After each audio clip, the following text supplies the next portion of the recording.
I'm a Muslim, but what we learned about Jesus, peace be upon him, is that we love him. Yes. We love all the prophets, Moses, Abraham, and we adore them and we follow them. Yep. We learned in the Bible that Jesus used to fall on his face in prayer, and we do that 5 times a day. Beautiful. We learned that Jesus worshiped the one true God, and that's who we follow.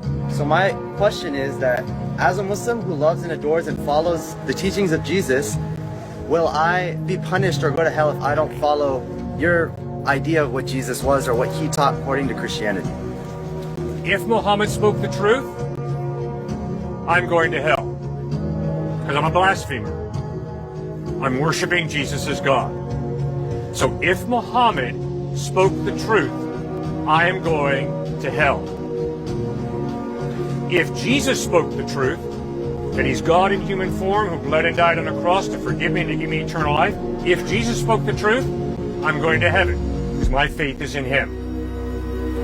Why would I choose to trust Jesus instead of Muhammad?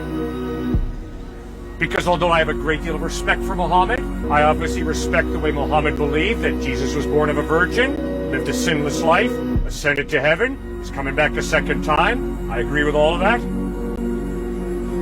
Muhammad made a crucial mistake. He denied the deity of Christ. Now, when was Muhammad born?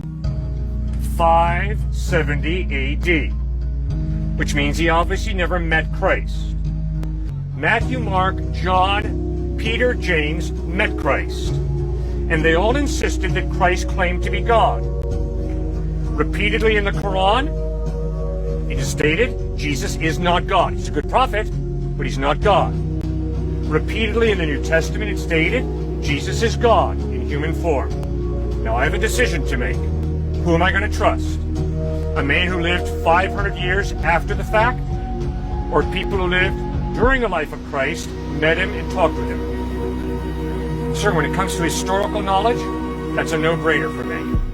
I will always try and go back and connect with the eyewitnesses to be my primary source of information about any historical person. If you think I'm going to trust the guys who flew planes into the U.S.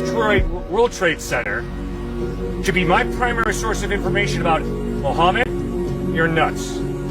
I think that's bigotry. To find out about Muhammad, I better have the intellectual honesty to read the Quran. And if I use some terrorists as a reason to reject Muhammad, I'm a narrow-minded bigot. So, if you're seriously considering Islam, you better read the Quran. And all I'm doing is standing here saying, if you're really interested about Jesus Christ, you owe it to yourself to read the Gospels, the eyewitness accounts of Jesus, and ask yourself, does the evidence point to him being reliable or not?